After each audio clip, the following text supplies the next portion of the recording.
예레미야 32장 26절부터 35절까지의 말씀 저와 여러분이 한 절씩 교독하겠습니다. 그때에 여호와의 말씀이 예레미야에게 임하여 이르시되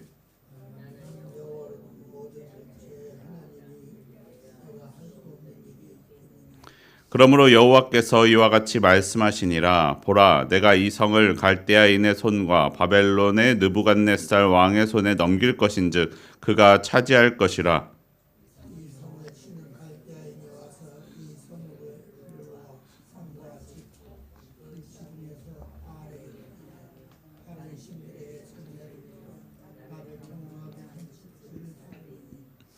이는 이스라엘 자손과 유다 자손이 예로부터 내 눈 앞에 악을 행하였을 뿐이라. 이스라엘 자손은 그의 손으로 만든 것을 가지고 나를 경노하게 한 것뿐이니라. 여호와의 말씀이니라.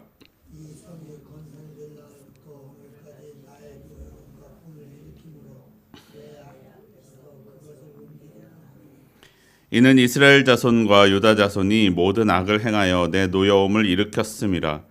그들과 그들의 왕과 그의 고관들과 그의 제사장들과 그의 선지자들과 유다 사람들과 예루살렘 주민들이 다 그러하였느니라.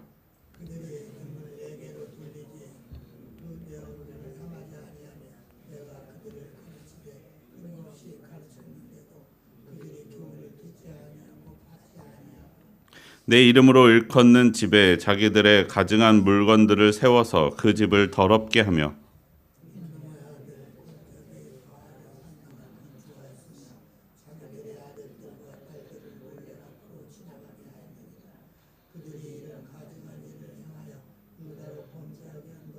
내가 명령한 것도 아니요 내 마음에 둔 것도 아니니라. 아멘. 오늘도 이 새벽을 깨우며 나온 여러분 환영하고 축복합니다. 네, 아침에 일어나기 괜찮으셨나요? 어젯밤에 비가 오고 근데 새벽에 일어났더니 매미가 울더라고요. 그래도 이제 비가 그쳤구나라는 마음이 들었습니다. 우리의 인생에도 때로는 비가 올 때도 있지만 하나님께서 우리의 그 비를 언젠가 그치게 해주실 것이고 매미 소리처럼 축복을 우리 함께 노래할 수 있게 해주실 것입니다. 오늘 본문에 앞선 32장 초반부에서는 하나님께서 예레미야에게 말씀하셨습니다. 이 땅은 바벨론의 왕의 손에 넘어갈 것이고 그가 차지할 것이다 라고 말씀하셨습니다. 그런데 하나님은 거기에 덧붙여서 이상한 말씀을 하십니다. 네 숙부 살룸의 아들 하나멜이 아나돗에 있는 내 밭을 사라 기업 물을 권리가 네게 있느니라 라고 예레미야에게 이야기할 때에 그것을 사라라고 말씀하고 계시는 것입니다. 이 땅이 어떤 땅입니까? 이제 바벨론에게 빼앗길 땅입니다.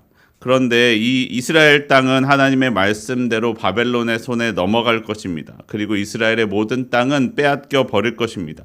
그런데 하나님께서 빼앗길 그 땅을 은을 주고 돈을 주고 사라라고 말씀하고 계시는 것입니다. 여러분, 이 말씀이 이해가 가십니까? 분명히 빼앗길 땅을 사라니 말이 되지 않는 이야기입니다. 그리고 예레미야도 사실 그렇게 말씀하시는 하나님의 말씀이 완전히 이해되지는 않았습니다. 하지만 예레미야는 이해되지 않았지만 그 말씀에 순종합니다. 은으로 밭을 샀습니다. 그리고 그 증거를 받게 되었습니다. 그 땅에 관한 증서를 받게 되자 그때 하나님께서 오늘의 말씀을 예레미야에게 말씀하고 계시는 것입니다. 오늘 본문 가운데 하나님이 가르쳐 주시는 것은 이스라엘 때문에 하나님께서 분노하고 계시다라는 것입니다. 왜냐하면 이스라엘이 하나님을 따르지 아니하고 바알에게 분향하며 다른 신들에게 전제를 드렸기 때문입니다. 자기들 집에 가증한 물건을 채우며 바알 산당을 건축하였기 때문이다라고 하나님께서 말씀하십니다. 그런데 여러분 또한 생각해 보십시오. 이스라엘이 하나님의 백성이 아니라면 하나님께서 이 일에 대하여 분노하실 일이 있으실까요?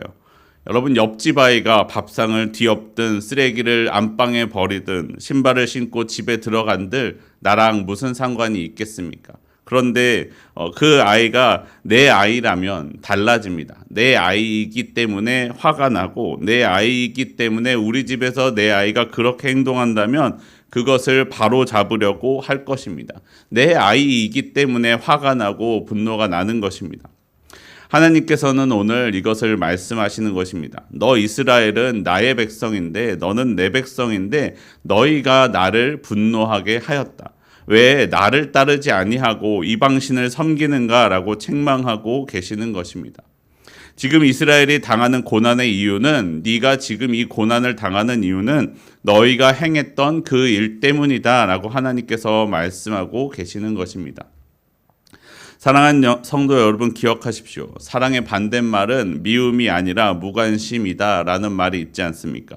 아직 미움이 남아있는 것은 그들에게 분노가 일어나는 것은 사랑하는 마음이 남아있기 때문입니다. 사랑이 있기 때문에 분노도 있습니다. 이스라엘은 하나님의 징계 가운데, 하나님의 분노로 인한 징계 가운데 있지만 반대로 그것은 하나님이 아직 이스라엘을 사랑하고 계시다라는 뜻입니다. 사랑이 남아 있습니다. 하나님은 아직 이스라엘을 버리지 않으셨습니다. 우리가 나를 사랑하시는 하나님을 기억하며 살아가는 저와 여러분의 삶이 되기를 바랍니다. 나는 하나님의 사랑 가운데 있습니다. 하나님의 은혜 가운데 있습니다.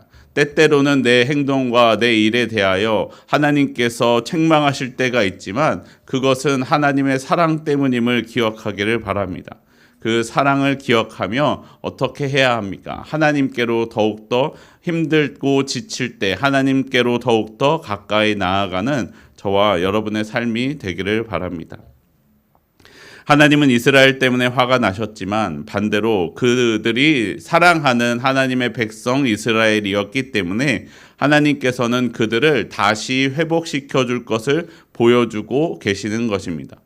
예레미야가 샀던 그 밭은 당장은 바벨론 땅에 빼앗겨 버리는 헛된 일인 것처럼 보이지만 그 밭을 사는 행위는 하나님께서 그 밭을 반드시 다시 회복시켜 주실 것이다 라는 믿음을 보여주는 행동이었다라는 것입니다.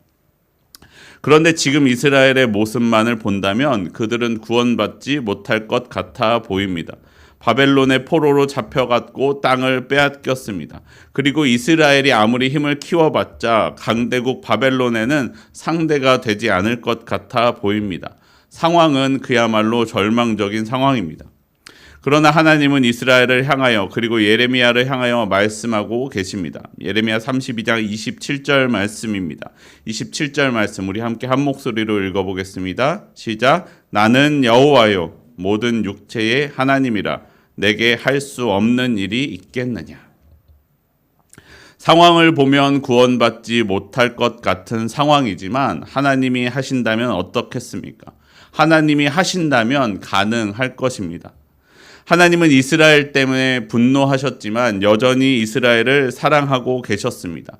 그들은 여전히 하나님의 백성이었습니다. 하나님은 이스라엘의 죄 때문에 그들을 징계하셨지만 여전히 그를 사랑하고 계셨기 때문에 상황은 절망적이지만 하나님은 여전히 살아계시기 때문에 그 환난과 어려움 가운데 하나님께서 회복시켜 주실 것을 약속하고 계신 것입니다. 이 과거부터 이스라엘의 모습을 생각해 보십시오. 하나님은 이스라엘이 아무런 소망이 없을 때에 함께 하셨습니다. 지금뿐만 아니라 과거에 애굽에서 종살이 할 때에도 사실 아무런 가망이 없어 보였습니다. 그렇게 이스라엘의 종살이는 영원히 계속될 것만 같아 보였습니다. 하지만 하나님은 이스라엘의 애굽의 종살이에서 구원해 내셨습니다. 홍해를 건너 광야로 인도하셨고 약속의 땅 가나안으로 들어갈 수 있도록 인도해 주셨습니다. 그리고 그 땅에서 성을 짓고 살 수 있도록 해 주셨습니다. 그 모든 것은 이스라엘이 능력이 많아서가 아니라 하나님이 베풀어 주신 것이었습니다. 그러나 이스라엘은 하나님이 주신 그 구원의 땅, 약속의 땅, 가나안 땅에서 그 구원 중에 주신 하나님의 율법을 지키지 않았습니다. 31절을 보시면 이 성이 건설된 날로부터 오늘까지 하나님의 분노와 노여움을 일으킬 뿐이었습니다.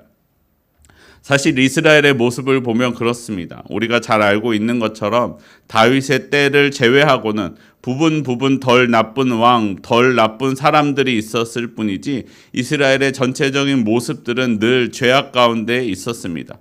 다윗만큼 하나님의 마음에 합한 사람이 없었습니다. 다윗의 때를 제외하면 모든 때가 하나님의 분노를 부를 뿐이었습니다. 이방신을 섬기며 악을 행하였습니다. 하나님이 선지자들을 보내셔서 그들의 잘못을 지적해주고 하나님의 법을 가르쳐 주셨는데도 그들은 듣지 않고 죄악에서 떠나지 않았습니다. 그러나 우리 하나님은 여호와이십니다. 하나님이 하실 수 없는 일은 없으십니다. 하나님은 그런 이스라엘에게 구원을 또다시 베풀어 주실 것입니다. 그리고 그들을 다시 약속의 땅 가나안으로 돌아오게 해주실 것입니다. 하나님께서 거듭 은혜를 베푸시는데도 거듭 죄악 가운데 들어가는 이스라엘을 보며 우리가 깨닫게 되는 것은 무엇입니까? 우리의 힘으로서는 구원을 이룰 수 없다는 것입니다. 우리에게는 하나님이 보내시는 메시아가 이제 필요함을 깨닫게 됩니다. 하나님의 은혜가 아니고서는 내가 구원받을 수 없다라는 것을 깨닫게 됩니다. 나로서는 이룰 수 없는 그 구원이 하나님이 함께 하시면 됩니다. 나를 보면 나는 구원받지 못할 만하지만 구원받을 수 없어 보이지만 우리 예수님의 보혈로 가능해집니다. 사단은 끊임없이 내 모습을 보게 합니다. 나는 실패하고 도전해도 넘어지고 실수하는 경우가 너무나 많이 있습니다. 하지만 하나님은 나를 향하신 하나님의 은혜, 나를 향하신 하나님의 복음, 나를 향해 주신 우리 주 예수 그리스도를 보게 하십니다. 나는 할 수 없지만 예수님이 함께 하시면, 하나님이 하시면 다 됩니다. 하나님의 은혜면 나는 구원받을 수 있습니다. 하나님에게 할 수 없는 일이란 없습니다. 우리가 예수 그리스도를 믿음으로 절망적인 상황 가운데에서도 그리고 계속해서 실수하고 넘어지고 실패하는 내 모습 가운데에도 불구하고 내게 이루시는 하나님의 구원을 바라보며 그 구원을 받아 누리는 저와 여러분의 삶이 되기를 소원합니다. 우리 함께 기도하겠습니다. 하나님은 나를 사랑하시고 나를 하나님의 백성이라 부르시는데도 끊임없이 하나님을 떠나고 하나님 앞에 죄를 짓는 나의 모습을 보게 됩니다. 주여 나를 용서하여 주시옵소서. 그러나 하나님, 내가 내 능력이 아니라 나를 향하신 하나님의 사랑에 의지하여 다시 주님께로 나아갑니다. 나로서는 이룰 수 없는 구원이 하나님이 내게 베푸신 그 은혜로 이루어질 수 있음을 믿으며 하나님의 사랑에 의지하여 나아갑니다. 주여 나를 구원하여 주시옵소서. 절망적인 상황 가운데에서도 나의 힘과 능력이 아니라 주님의 힘과 능력으로 구원받는 주의 자녀의 삶이 되게 하여 주시옵소서. 우리 주 예수 그리스도의 이름으로 기도합니다. 아멘.